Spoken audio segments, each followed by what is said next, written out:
Okay, next section. This one, oh dear, this is out of place, but since I didn't mention it in the war, I'll mention it here, the war section. The Face of Battle, a study of Agincourt, Waterloo, and the Somme by John Keegan. The History of Europe since 1815. Now, that's an extremely interesting, who is this, by Henry W. Littlefield. This is a Barnes & Noble reprint. Copyright 1932, and this reprint happened in 1955, the 18th reprinting. This is a very interesting period of European history, because the Pax Britannica, the peace of Britain, the reign of peace under the Britain's visage, Britain's power, or Britain's hegemony, started in 1815 and ended in 1914, right? 100-year peace, 99-year peace, Pax Britannica, and there's a book on it. A book borrowed to me and then left with me because she had 2 copies, and thanks again for that. Life at the Bottom by Theodore Dalrymple. I have started it, I've made it a ways in, but what it has done, having this and looking at it and wanting to read it, has made me go and listen to all of the stuff available by Dalrymple on YouTube and Google. And I've watched some of his stuff 5, 6, 10 times. He's British, worked in a London hospital, a prison hospital. So he knows about the underclass, and it's very refreshing. I group him with Christopher Hitchens, Mark Stein, and I don't know, I think that's all I can do. The 17th Century by Sir George Clarke. That is 1600s, you know. And every time I say that, somebody says, "Oh, everybody knows that." Not everybody. First published 1929, second edition 1947. The Evolution of the British Welfare State, Derek Fraser, second edition. Oh dear, you know the British welfare state dismantled itself under Lady Thatcher in the 1980s. So, first published 73, published again in 84, reprinted in 76, 77, 78, 80, 81, 82. So, this didn't see the end of the welfare state. It was published sort of like at the height of the British welfare state. Ooh, that's the wrong phrase, isn't it?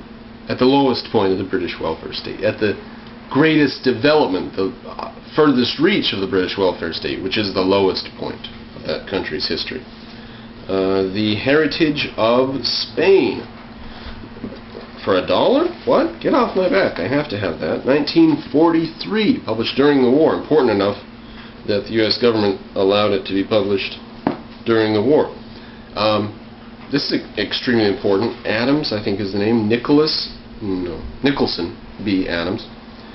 This is an extremely important book because there's a huge question about Spain having had hegemony over the seas and being the most powerful country on the planet, and sort of like one day just disappearing or something. Not really.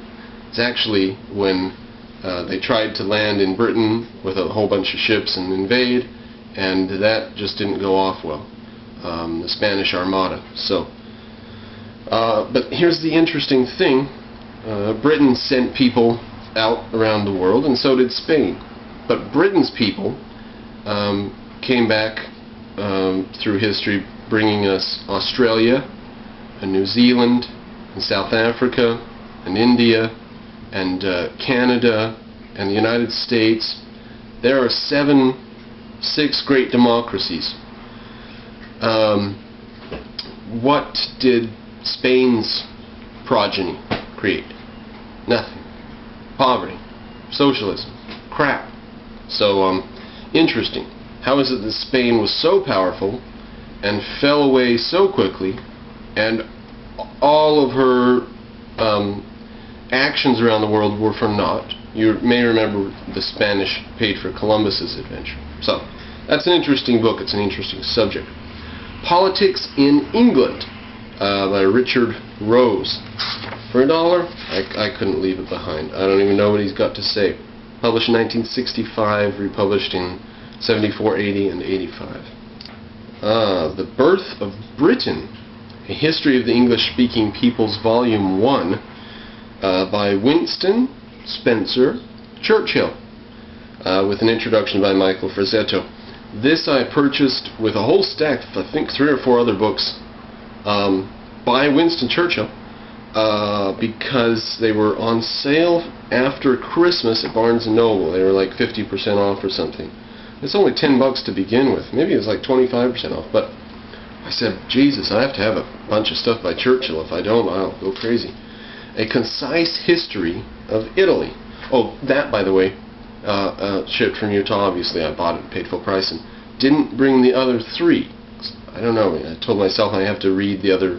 I should get this one read first before I'll allow myself to read the other 3. So the others are in Utah still.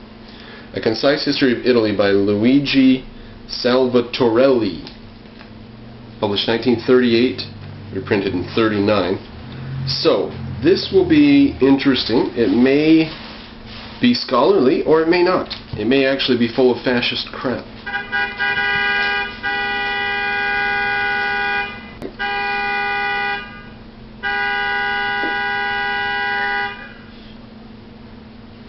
Victorian Revolutionaries, Speculations on Some Heroes of a Culture Crisis by Morse Peckham, 1970. I don't know anything about this subject. I don't know why. I haven't even read the end leaf. But Victorian Revolutionaries, anything about the Victorian era, I'm down to put it on my shelf until I can get to it. The Europeans by Henry James. I was going to call that the European Henry James, but it's the Europeans by Henry James. It's published 1964. The Age of Nationalism and Reform, 1850 to 1890.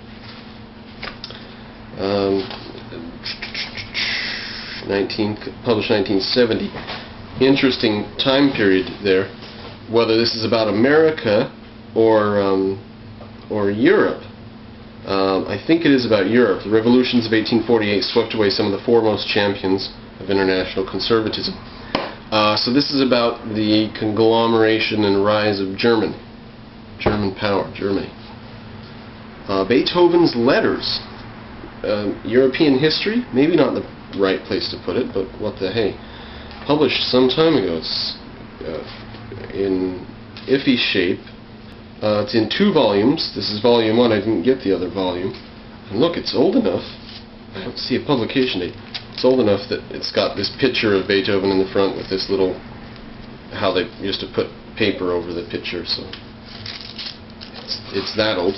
I don't know. It doesn't say when it's published. It's terrible. How could they? That's terrible. How could they do that?